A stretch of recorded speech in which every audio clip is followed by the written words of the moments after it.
And we're thinking that we want to put together a new vision for a superintendent's advisory council that's a little bigger than the older ones that have typically been superintendents, teachers, and principals. So what we're looking at is having some subgroups on this. They would not all meet at one time. We don't need them for all things, but to have a group that you can really have a sounding board. And first and foremost, we would pick 10 superintendents. We would pick 10 teachers. Leadership has submitted a lot of names and a lot of ideas, everything from pre-K through high school, through CTE, through special education. We've even talked about potentially our 5 finalists for Teacher of the Year.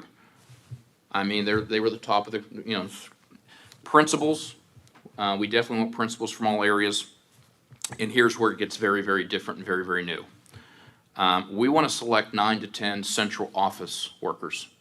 We've never included central office workers. We've never included anybody that's a personnel director, anybody that's a finance director, a technology director, chief instructional leader, federal programs. We would actually like to hear from the folks in the central office when money's going out or initiatives are going out. We've also never had a group that represented support services, such as we would like to look at our communities and schools coordinators, maybe a safety director, a school nurse, attendance director, counselor. We've never included service personnel. Yeah, it's pretty big, and I'll talk about managing in a bit. Service personnel, we're looking at aides, assistant teachers, custodians. We've never had a bus driver actually assist. And then, of course, parents, an LSIC chair. So what cabinet, I don't mean to leave it at LSIC. We actually have a great partnership with Rosanna with the West Virginia PTA. She's been a great partner. So what the cabinet has done is they've all been talking about how to select and how to put together such an advisory council, but they've also been talking about how to manage such an advisory council. When do you need some for some things? When do you tap in? And it's not about having them all think they have to be present at all meetings. But there's a lot of initiatives we do that it would be nice to hear the voice before we pull the trigger or while we're doing it, or when we're putting things together. We would really like to hear the voices from folks in the central office or folks from the service personnel. So we definitely want to have somebody that can be a sounding board, but we also want some folks that would be willing to step up and give us their honest 2 cents about how things are going. And sometimes we get, I know we get delegations, I know we get folks that reach out to us, but we really want to know what's happening at the ground level. So that is something Cabinet has, we've been working on for the last month or so. We've started flushing out how many we're talking about and how many folks. And again, I think there's different ways to use that group, but. I got a question. Yep. Thank you, Superintendent. A couple things just hit me. One thing is I look at January 2020, pre-COVID. Correct. So we're in COVID, and it's a frustrating time. And I got to tell you personally, I mean, I'd hope we'd be out of it by now, but it looks like it'd be who knows how long. Stress levels are high. And I'll go over maybe my member updates. It's frustrations while people are doing great. We're all nervous, we're frustrated. It's a difficult time. I think we need to keep that in mind, all of us. So we're in a time, I hear you say new vision, different vision. I think the board needs to look at that because I think we're going to have pre-COVID, we're going to have COVID, and we're going to have post-COVID. And as I said earlier, we're learning some lessons in that. So I think as we look at the strategic plan, the board and the department need to work together to develop, maybe talk a bit more about COVID and then post-COVID. I would throw one thought out to you. I know it's been difficult. Christy's really good. We get things day to day, and it's difficult to keep up with everything. But if we could get a little bit more as a board, maybe advance notice or a monthly planning calendar or something like that. It's been a while since we've had one. I know it's been busy. If we could get something like that just to keep us in the loop, I think that might be helpful. So something like that makes sense, or a little more of a plan, or more in advance. So we're getting a lot of information, but I think that might be helpful. But I'm glad you're bringing this up. I'm going to give us more information. But I guess I'll close on a positive note. Wherever there are challenges and there are frustration, there are also opportunities. And I think West Virginia's in a right place for some great opportunities to help our children. I guess the good thing about all this is, boy, are people paying attention to public education? Which, as you said, that's a lot of opinions, a lot of frustrations. But hey, let's keep our eye on the ball. We're talking about it. I'm still very, very pleased with West Virginia's response to COVID the average West Virginian what we're doing. We're doing a pretty good job with the mask. We're doing better than most states, and appreciate your department and everybody's work now. But I think we also need to start thinking for post-COVID as well. So, COVID. Why not? So, wanted to let you know, we, Amy Willard and Tim Conzette and all of them will be working on the second month report. We know that's very important to everybody when it comes to funding, looking at numbers. So, we asked them though, to run some unofficial numbers because we are getting very concerned where we are in person versus virtual. I don't know if you're aware of this, we just had 5,000 children in the last couple of weeks drop out of virtual school and go back to in-person. 5,000. So it was really important for us to kind of know what we're dealing with. Plus, we wanted to know in the first month of school, how is the outbreak in the schools? We were all concerned about the health and well-being of students, of teachers, of staff. So with that being said, these are unofficial, these are uncertified, but I think it's important for you all to be aware. We're sitting right now at about 252,433 students. We're about 9,000 down from where we were last year. Second, of that, 209,955 are in person. So when we thought it was going to be 70-some%, we're actually well over 80% are now wanting to be or are in person. So our estimates from summer to leading up to September 8th to now are very, very different. It is more and more students want to be in school in person. We are at 39,074 staff. That includes professional and service personnel. Now, with all that being said, we contacted Dr. Amjad and DHHR. When it comes to staff, the adults, we know that the adults typically do make up the majority of the infections and any outbreaks that we have. We know that. Actually, at about 72 to 74% of all outbreaks are due to adults. And when they do their contract tracing, we kind of see that. But I do want to put it in perspective. For the first month of school, outbreaks for the adults was 0.3% infection rate. 0.3% infection rate in the school system. Yes, sir. 0.003 statewide. Secondly, for children, it was 0.02%. 0.0002. Now, what that really means is that we're not seeing schools as a place where we're seeing it spread. We actually are seeing schools as a place where they're mitigating things very, very well. Our local health departments are doing well. They're getting involved early. They're identifying. If I'm not mistaken, I'm going to look up Deputy Blatt because she speaks every single day. She has a call with Dr. Amjad and DHHR on an outbreak report that we post. And if I'm not mistaken, I don't believe we've had a single outbreak in the state that has exceeded 4 cases. They catch it early. And yes, it can be frustrating when you have to quarantine and then do their contact tracing, but the numbers are really showing the schools are just not a place where we're seeing this spread, and they're doing an excellent job. But again, I know it can be frustrating. Mr. President, Mr. President, thank you for bringing that up. Something I was going to bring up later, but it's applicable now. Is one frustration I received from a principal in Greenberg County. She's actually stopped athletic events because the audience refused to wear masks. Correct. She's been catching some very extensive heat because of that, and asked that, we make it clear that, we need to be responsible at athletic events, including school events. People need to be wearing masks, right? Didn't the governor say we should be wearing masks? We're still under a mask ordinance from the governor, yes. Right. So some of our folks out there in the field are running up against folks that are being mean, to say the least, when events are stopped or paused because folks in the audience will not wear their masks. That's happening. No, actually, and it comes back to what I said earlier, that about 72 to 74% of all the cases are adults. I will tell you that several cases were outbreaks before the schools opened and there were even children present, and it was pretty clear that they were just not following very careful Yeah, precautions. so I'm talking without a mask on, but I am talking.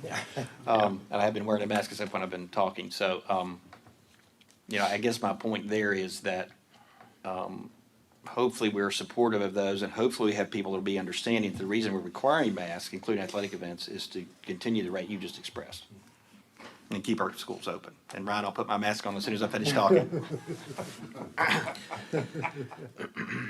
So,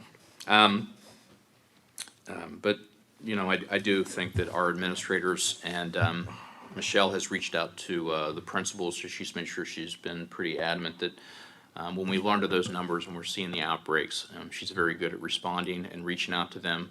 First and foremost, do they need anything? But, really, I think the message here is I absolutely agree with you, but I'm really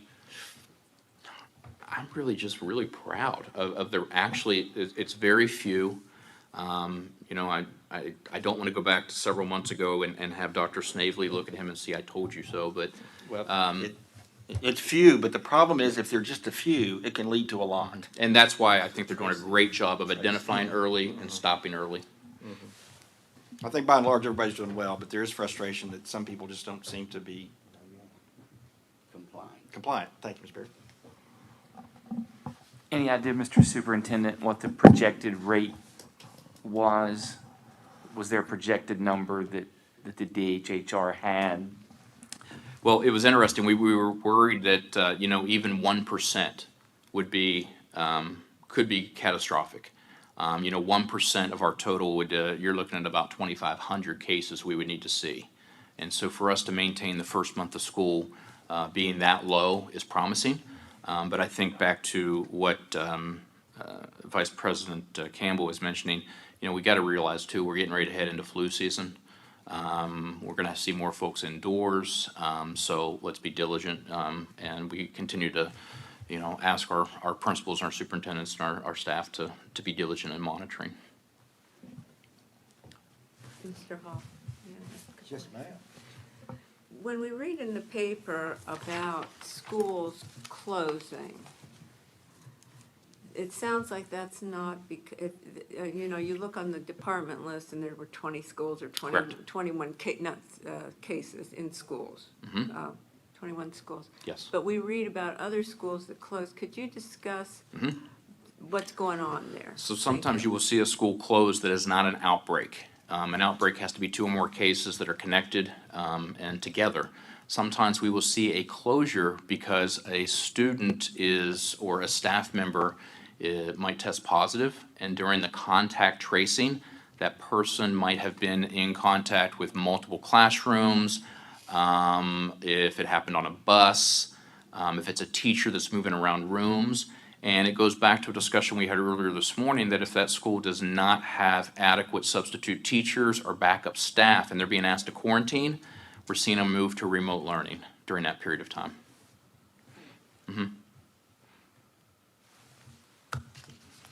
So, COVID. Reentry. No. We continue to monitor each and every week. Mr. Perry, we will continue to try to get it earlier as possible and get that information out there. The last 2 I have is just really, really good news. We have Dr. Barth here today. She has put together a very, very quick, I'm looking to see, there she is. She can answer any questions. I wanted the board to be aware, we just got notified. We actually just received another Project Aware grant for $9 million over 5 years to support advancing wellness and resilience, and that is part of our mental health services. So special education, federal programs, and student support are all going to be working together. And I just want to thank there she is back here, Dr. Barth, and the work that she and Susan Beck did. Susan Beck is the Director for Special Education, and she is the Principal Investigator. So it is once again, it's a collaboration with March University, DHHR, and West Virginia University. So to see both universities, DHHR and the department, moving forward and continuing the work around the opioid crisis, mental health, very, very impressive. So we just want to make sure we congratulate them and Dr. Barth being back there being very, very humble. been very quiet. And then finally, I did ask Charlene Coburn to be here. Charlene, I know we heard from earlier this morning, so the last piece I have for you is I did ask her, it's that time, people are asking questions about teacher evaluation. Especially during this time period when some teachers are teaching remotely, some are teaching virtually. So she's put together a very, very quick overview for you and something you can actually have in hand if asked about teacher evaluation.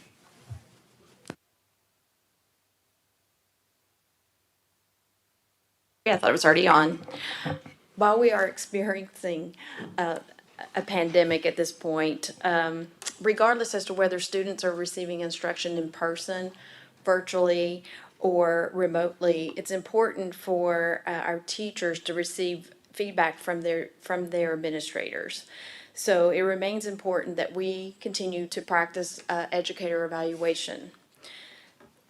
Our evaluation system is all about professional growth, so we don't want to ever overlook that. So at this point, in order to provide flexibility, though, we thought it was very important to recognize the fact that our teachers are very busy. They are taking on new roles. They have a lot on their plates during this time. So what we are doing is we have put together a waiver, which has been one of the waivers that's been submitted on the agenda. And I think it was on one of the former agendas. What we are doing is we are extending the self-reflection that usually occurs in October to November. We're extending the student learning goals that usually occur and are submitted in November to the month of December. And then the first observation for teachers in the initial and intermediate progressions will occur in December as opposed to November. We wanted to give everyone an extra month to complete all these tasks. But it's very important that we keep this process in place to meet the requirements of legislation and our policy. In addition to that, we provided some additional guidance as to different scenarios that could take place as far as virtual learning is concerned. And, ordinarily, an administrator and a teacher or other personnel would meet in person to discuss their goals and to meet after an observation. So they have the flexibility of conducting these meetings via a phone conversation or Teams or any other platform that the county has adopted. And then we have some additional questions on the back that we've provided some answers to. Again, giving some leadway to the in-person meeting as being able to use different conduits for that. I know earlier Mr. Albert brought up a question, and I think that question stemmed from the old legislation and policy where at one point in time, teachers were required to use student performance as part of the evaluation process, which was 5%. And now we use student growth, and teachers, as you know, that Margaret spoke of that earlier about how now that's 20% of the amount that's included in the total growth of the teacher and how much they have accomplished throughout the year. But in doing that, they use multiple measures, which means they can use an assessment tool that is purchased by their school.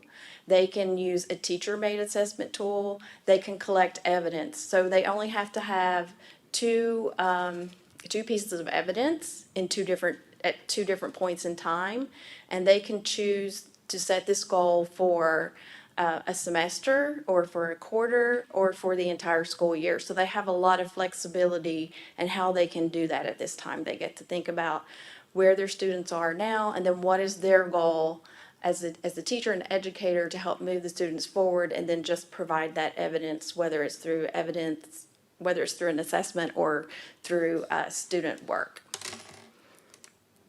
So does anyone have any questions about the Q&A for educator evaluation? Thank you, Mr. President. So this is a waiver that has been extended to all 55 counties? Yes. And they are aware of it? They don't Yes. have to apply for it? No, this is something that we have communicated to them through the superintendent's update and through our principal listserv. Thank you.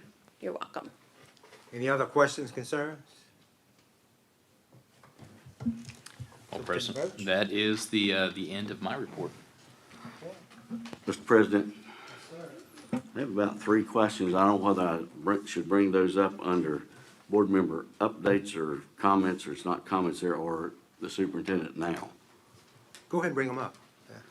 Okay, Clayton, kind of familiar, and this was part of the discussion this morning, I think, or Lena, what kinds of what is the realignment that has occurred here relevant to directors and so forth, or overall? So in July 1, we brought the organizational chart to you. We had 2 key divisions. We had 6 offices.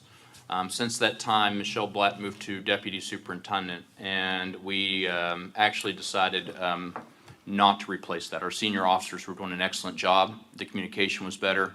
So we've just put that on hold. We can always come back to it. But right now, what we're looking at is still the 6 same offices we brought forward July 1.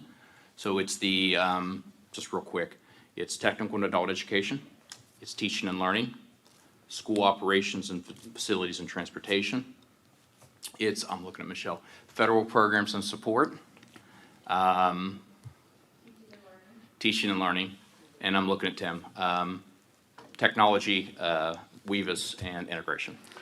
So at one point, I think there was, you and I discussed perhaps hiring someone to coordinate all of those people. So since then, you've changed your mind? No, actually, we only had the 1 assistant superintendent, so Dr. Barth back there, below the deputy superintendent, is assisting those 6 officers, making sure the coordination Okay. stays together. Yes, sir. So the other question, has position titles changed and salaries been reduced or changed in any way? No directors. We did have to change senior administrators. That's a new title we had used a couple years ago. So when we, like Amy Willard, we used that. And the only other positions that have changed is we have eliminated some of the assistant directors. So the people are still there? Yes. But In many cases, some cases, some not. Okay, that answered that question. The other item I know was some early on discussions. We've got schools suffering as a result of gate receipts. We've got gate receipts. Yes, sir. They're suffering. I mean, you don't have concession stands that usually support bands. You don't have gate receipts that support buying uniforms, paying for buses, and so forth. And I know there was some discussion perhaps that, what do you say? So what, I'm reluctant to ask it, what is the status of that? Or what, is it still being considered? Is it being recognized as being an issue? Is there discussion around it? I don't know exactly how to. No, we had put together a proposal to look at how to fill that gap for them, if you remember a couple months ago. Right. And it has not been put off the table. It is actually, I think we had our first county reach out to us and actually identify the financial gap that's occurring. And I know I can probably look at you, you've done it, Miller Hall has done it, Nancy I know has had to deal with this. Oftentimes, what we see is that the gate, the dollars for the gate does not support just that sport. It Right. actually supports all sports across the entire school. So we have asked to look at that, and we've actually asked if the possibility in the future to put together some type of funding to help fill that gap. So who or when would that be? The governor's decision? Would that be our decision in cooperation with you, or what? You know, honestly, it would be something that, of course, we could do ourselves. I would really, really like to have that conversation again and ask the governor to come forward with us to do that. And that is just because I think that we asked Bernie Dolan to assist us on what kind of gap that typically would be. And I'll give you an example. You're looking at usually a per pupil amount. You have a school, the only one I can remember off the top of my head is Spring Valley. For some reason, I remember Spring Valley High School in Wayne Because County. Oak Hill's gonna play Stephen Valley Friday night. Oh, jeez. So, Or you know, practice down there. and we ran the numbers, you know, what's a typical intake from that football loss of concession? And, you know, even for Spring Valley, you could be looking at $50,000-$60,000 that they will lose that would support all sports. So we are looking at some ways to help fill that gap. So it has been identified, and you're looking at it. Thank you. No, sir. The other question I have is I know that you guys have met with the governor relevant to budget next year. And when I say I know, I think that all departments have had their yearly meetings? No, sir. That has not occurred No, yet? sir. It has not occurred. Preliminary or otherwise?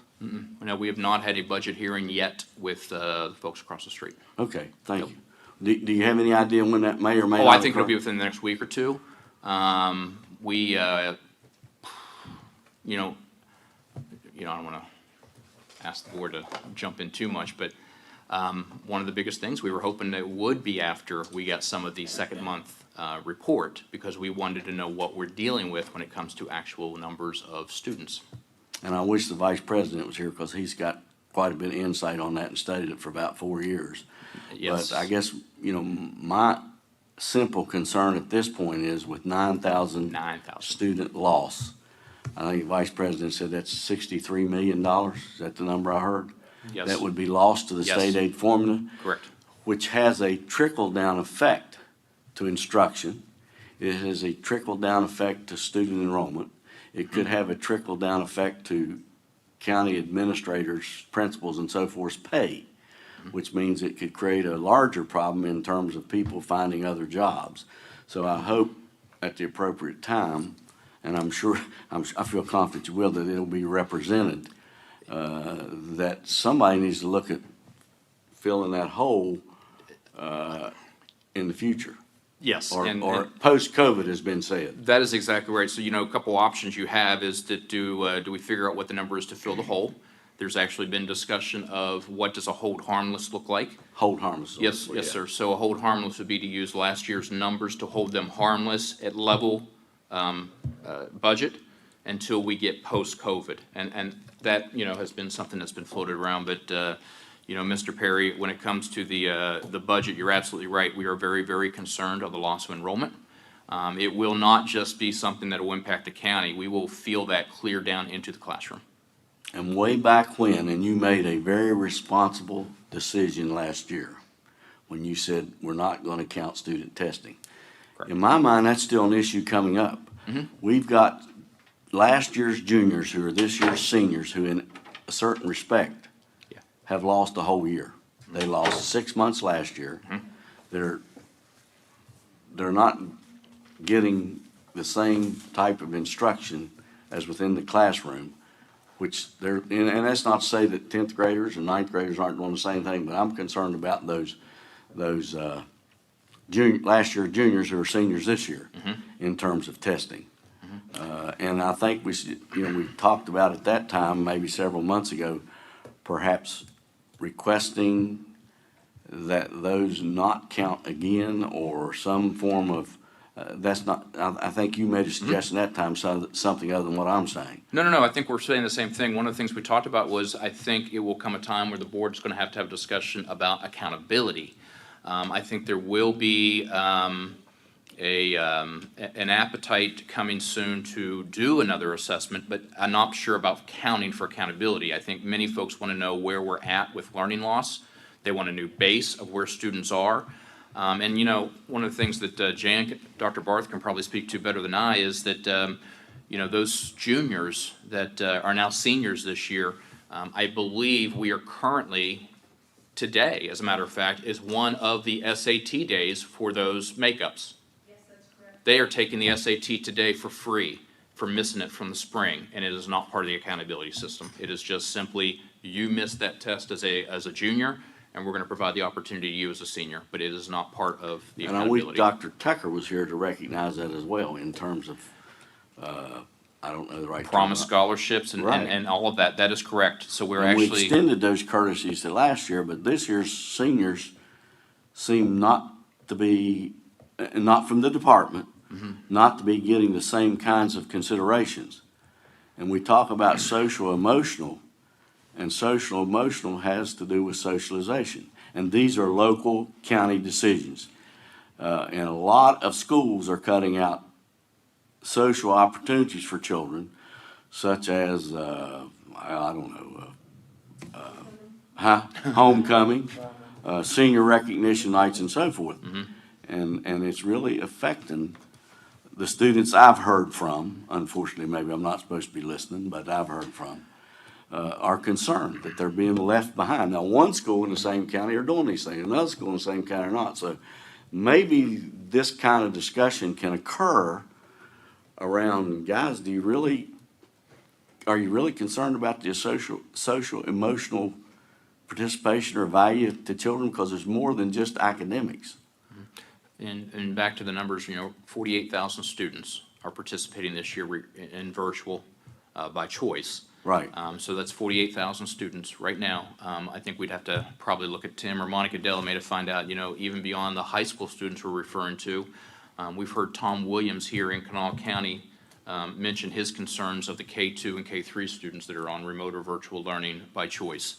Those are very formidable years. He's been very vocal that he's even concerned about the social, emotional, and mental health.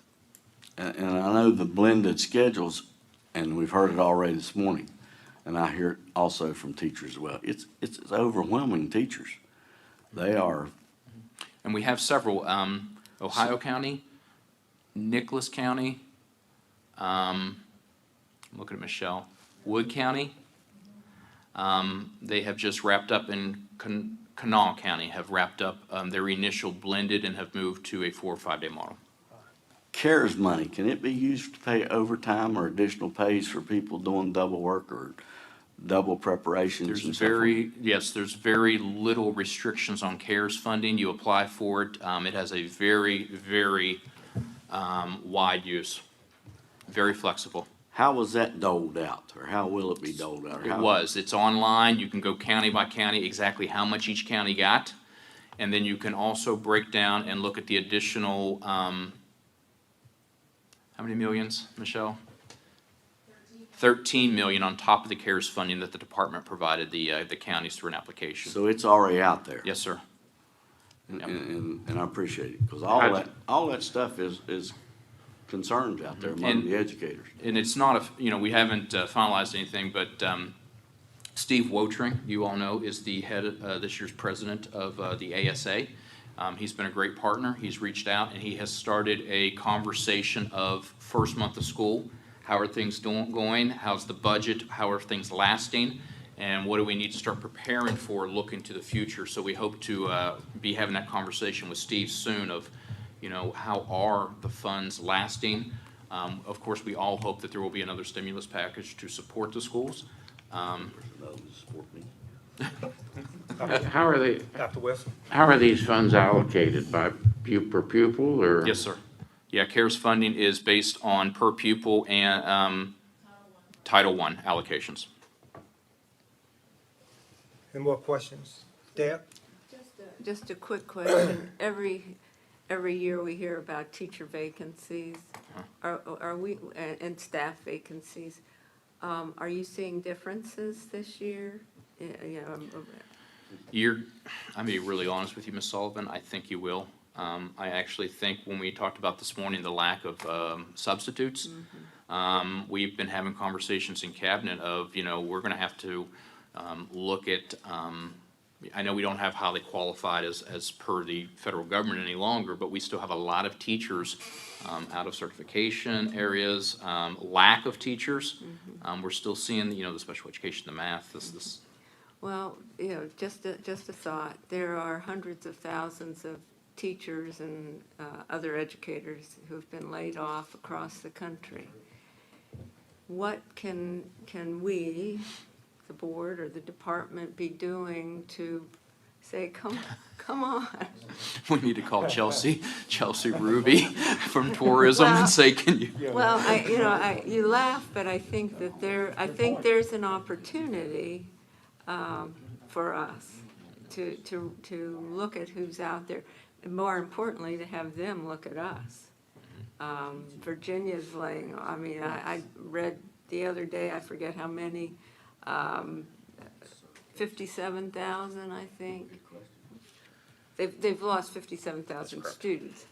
And then the teachers in ratio to that. But all over Ohio, different districts over there are laying off. Kentucky has layoffs. It might be an opportunity for us to see who would like to come here. So Chelsea Ruby would be a good one. Yes. I have a question. How many was students did we lose last year? 6,000? 6,000? 6,000. So we averaging what, 3 or 4, 5,000 a year, or? Yes. Could I ask a question? Ask a question. Sure. Could we get a report of, say, the last 10 years Yes. of enrollment drop per year and what the financial impact has been in the state budget with that for each Yes. year? Thank you. Are those, you have any idea, are those students leaving the state, or, I mean, you have any idea at all? It seems looking, so the 6,000 we saw last year, you know, you wouldn't have known what would be the impetus for that, because that would have been last year's October head count. We weren't in a pandemic. Right. So it's either we're losing students to leaving, or you're losing them to homeschool or private school. But, you know, we're having so many conversations with the private schools and parochial schools now that, you know, some of them are not seeing all of them are not seeing the increases that everybody thought they would either. They're making sure that they're trying to keep their enrollments steady. So we're really not seeing that happen. But we would absolutely be able to do a 10-year report on not only the enrollment, but the impact on state aid. Because to be clear, that's decreased the amount of the state budget going to public education. Correct. Anybody else have any comments for Superintendent Birch? Mr. President, Okay. just a question about the teacher shortage. Has there been any discussion about involving educated community members who are not teachers about becoming temporarily certified to teach or fill in? Yeah, actually, the board has helped us out tremendously with that. When the RESAs were in place, we had several alternative pathways to education. Now we as the department can also assist counties with that. The counties, it varies, of course, we know that, but many counties try to reach out to, especially when they have businesses or closure of businesses, trying to communicate to members, whether it be, you know, retired or coal miners versus healthcare professionals, always trying to look at utilizing that alternative certification to come into the classroom. You know, we're working right now with Chancellor Tucker on nursing pathways, for example, and, you know, we've identified how, depending on where you are in your career as an LPN or RN and whatnot, of how you can really step up and how we can work with the high schools and the community colleges to even increase the number of teachers who maybe didn't realize that they even were qualified to step in and teach those courses.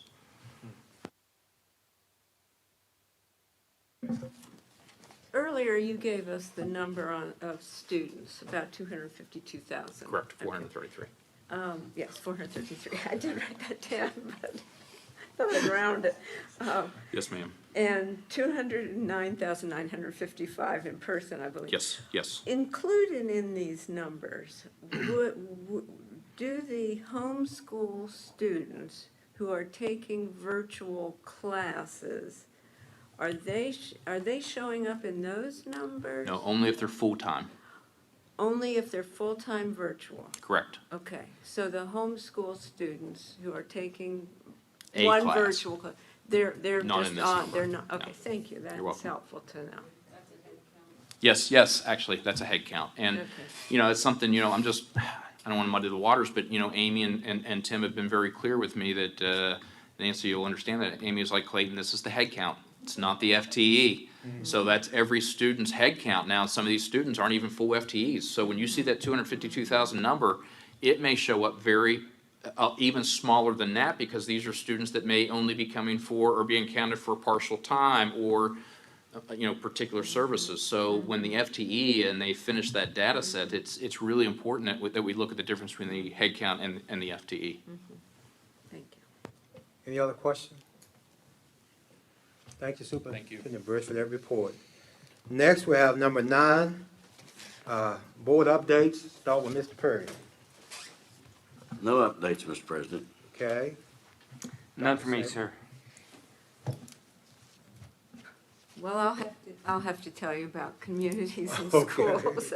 No problem. Because I want to, but Clayton brought it up and said that the children in these schools were often better prepared to deal with the pandemic because there were structures in place, people from school checking on high-risk children, so that's good. But, and I have the most recent advisory council update, and I'll pass these around, and some of you who are on the committee would already have it. But what it shows is that we started with 3 pilot counties in 2018. Now we have 23 counties, which is remarkable. 116 schools right now, with a potential impact of touching 49,000 students. That's the potential impact. And we're seeing achievement in terms of graduation rates, achievement, et cetera. I was interested to see that this year, each year, the schools have to set goals. And this year, 46 academic goals were set by 46 schools, 37 in attendance, 18 in behavior, and 71 in school climate. They also did some in college and career readiness. They're taking this very seriously. It's an opportunity to help individual children as well as whole schools. During the past couple months, we did secure a 501c3 status, and that was a big deal. And one of our council members is a lawyer, and we thank her for getting that through. And what does that do? That enables CIS to apply for grants.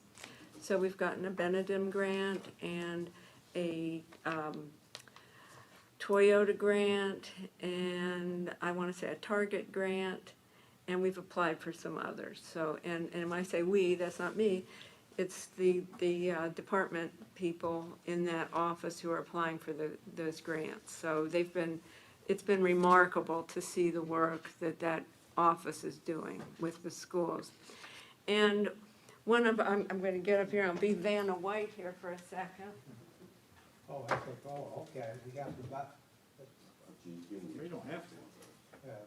These are, they're called G-clay prints. I've never heard of a G-clay print, but it has to do with the process, how the paint is sprayed onto high-quality archival paper, and it's the next best thing to having the actual painting.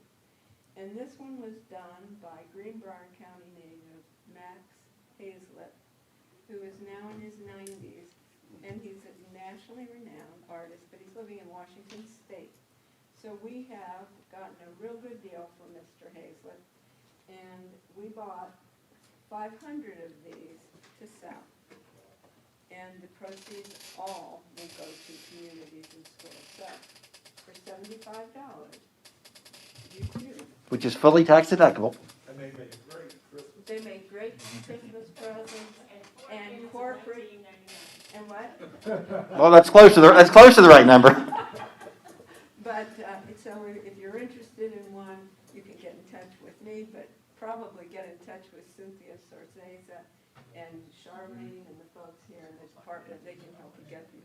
But they're wonderful. They're a good size. I think it's 16 by 20, so you can buy a frame. You don't have to get a special frame. This one was framed by our friends over at Culture and History, so we would have a display model. Well done. So, we're very excited about it. And, they really are beautiful. If I have an extra one of the ones I'm buying, I will. Or to the president. Oh, to the president. Well, he's on the advisory council, so. I have a question, are we supposed to sell We're 3 of supposed those? to sell 3. Okay. We could sell to each other, Miller. Thank you. That's my All report. right, Oh, I'm sorry. Tom? you have- No, you don't have to. I just thought you were going that way. Updates. Sure. Thank you, Communities, I'm sorry, can't hear me. Communities in Schools is a 501c3, I believe. It's a nonprofit Yeah. organization, so, we're just 2 hucksters here today, Ms. Sullivan. Oh, yeah. But it's for Communities in Schools, which has been, in my area, just critical in dealing with children that have been displaced with COVID. So it's a great program. As I mentioned earlier, I've been in the schools quite a bit in the last couple of months.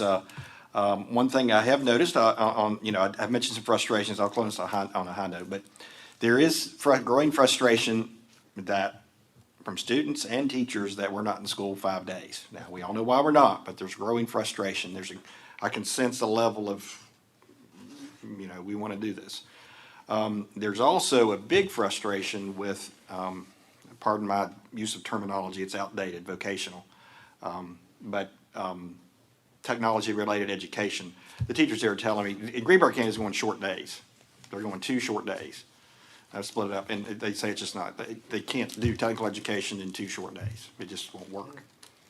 That's what teachers were telling me. So, I mean, they can do some, but I mean, let me rephrase that. They can do some, but they said, please remember us, that so much of our education, and not all of it requires hands-on, but they really require it. I mean, for example, this year, they can't, she said they couldn't do seed projects because the kids aren't there to water them 5 days. In other words, they're doing the best they can, but it's hard.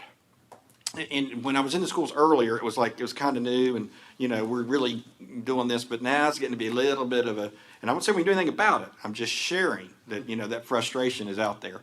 I will, on the bright note, say Rupert Elementary was great. They were so creative with distancing. I'm not creative as Mr. President here. I can bring it up real quick, but for their 6-foot distancing, I think every 6 feet it's got, how can you be better, or, you know, have a nice day. It was more profound than that, but Rupert Elementary's staff and principal have put together throughout Rupert Elementary, the 6 foot it doesn't say 6 feet stand here like in Walmart. It has little sayings about how you can be a better person. So you're seeing that creativity too. I mean, it's a give, you know, it's COVID. So there's give and take. Rupert Elementary, Mr. Superintendent, Rupert Elementary, do y'all know where Rupert is? Rupert, West Virginia? Rupert, they have increased enrollment, Rupert Elementary, by 30 students so far this year. So, maybe, I don't know, we get to repeat more Ruperts. I'm not sure why that is, but it's actually 2nd year in a row they've seen increased enrollment in Rupert, which is western Greenberg County. But anyway, on that bright news, that they are being creative, and there's some good things happening. It's just we're all getting tired of fighting this thing, but we got to keep fighting. Scott? I enjoy attending communities and schools, and Bob? Tom, you can call your buddy Scotty. He had some things he did for the vocational program to help take up that slack. I'll be glad to call my buddy Scotty. I need to owe him a call anyway. Is he doing okay? Okay, good. I guess it's back to me. I talked to some high school kids, the students that they're going 2 days a week, out 3. They have, you know, it's nice, but they would like to be in school full-time. They would like to be full-time. I know that, you know, in Raleigh County, I think some parents are gonna meet maybe last night to encourage Raleigh County superintendent to let those students go back 4 or 5 days. So I don't know what the outcome was, but they want to be in school. And also, I think Mr. Purdy mentioned this about, I did talk to one of the football coaches, and their attendance is, you know, it's just, they need some help with their finances. So anyway, that's something that, you know, we've already been brought up. Okay, any other comments? Okay. Number 10, item for future meetings. We start with you, Nancy. I don't have anything Okay. either. Thank you. Dr. Wilson? Oh, okay, I can't. okay. Tom? Deborah? I had some, if you'll keep going, I'll look for them. Okay.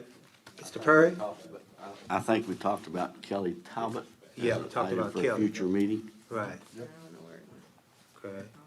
Deborah, you got it? If I come, it's with my notes. I'll find it and I'll just tell you if you don't Oh, mind. no, we don't mind, okay. Okay, number 11, future meetings, it will be November the 12th, 2020, here in Charleston. 2020, maybe the next meeting will be 2020. November the 12th, 2020. Okay. Yep, you have any? Thursday. Is that I think Thursday? it's a Thursday. It is Thursday, because 11th is Veterans Veterans, right. Dale, we'll give you a couple more minutes there. No, I'll just tell you afterwards, Oh, Miller. okay. Don't Okay. hold up for Okay. that.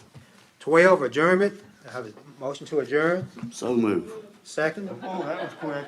Second? You got a second. You got a Been motion. properly moved and second.